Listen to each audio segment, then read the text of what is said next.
Erin Simpson, and today I am going to be sharing with you my Nana's infamous blackberry pie, all for a great cause, which is cooking for change.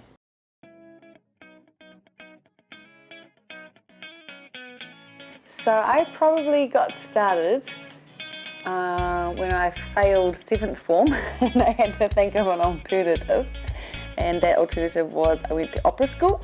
I went from there to musical theatre school, so I got into the National Musical Theatre School, which is down in Christchurch. From there I started getting into musical theatre shows around the country, and I just started touring, which was awesome. Except you don't get paid a lot of money in musical theatres, and so you do all this amazing stuff during the evenings, but you don't have any money to spend during the day or pay your bills. I was in Jesus Christ Superstar, and I walked in the doors of What Now, which is done by White Bait Studios down in Christchurch, and I said, look, I'm doing this at night, do you have anything I could do during the day to pay my way? And they said, yeah, audition for this. So I was like, yeah, sweet. So I auditioned for a part there, and I got it. And so yeah, that was my entry into television. And so I've never actually studied TV ever, apart from on the job. And really, I went to the school of Jason Gunn of television, because he taught me everything I know just by doing it. So yeah, I went from What Now to thinking, yeah, I could do that presenting thing. So I started auditioning for some presenting roles on Sticky TV, which is in Auckland. And then we hit a time in the world where we just nailed it with an idea for a television show. That's when Twitter was out, YouTube was coming, Facebook was coming hot. So, you know, arts and crafts in the afternoon was just not cool anymore. So we pitched the idea of getting social media, getting famous people on television. It's just, we want to hear about pop stars and what's going on behind the scenes. And we just nailed it with the timing. And then the Erin Simpson show was born. So that was really cool. We did that for 5 years, 770 episodes.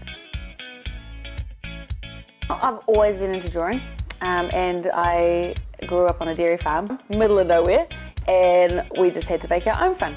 So imagination grew quite fast, quite heavily, and I just have always been into drawing, and so yeah, I love it.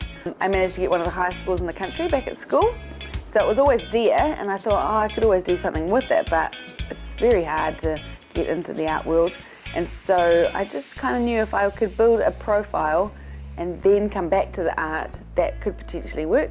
I have to fly a lot. It's like I'm on a flight most weeks, and so there's always that hour that you're sitting at the airport or an hour sitting on the plane, and I always just drew stuff there.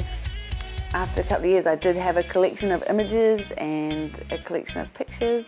Talking to people and seeing what's out on the market and what sells, I just was like, okay, this image we could do something with that, we could do something with this. But one thing a lot of people probably wouldn't know about me is that I have asthma, and I have always had asthma. When I was younger, I had a couple of asthma attacks. I'm very respectful of asthma and asthmatics, and I totally understand what everyone is going through, but that doesn't stop me from doing anything, and it shouldn't stop anybody from doing a thing, because, you know, as long as you've got your medication, that's fine. You can do absolutely anything you want. I've done my best to get the word out about asthma and the importance of preventatives and carrying your inhalers, and as a result of that, I'm now the ambassador for the Asthma Foundation, which is awesome. I love caramel slice. Like, seriously, probably every day I have a piece of caramel slice, and not the stuff with the base and then the caramel and then the base. What is that? No, because I actually don't eat the base of caramel slice. I just eat the caramel and the chocolate.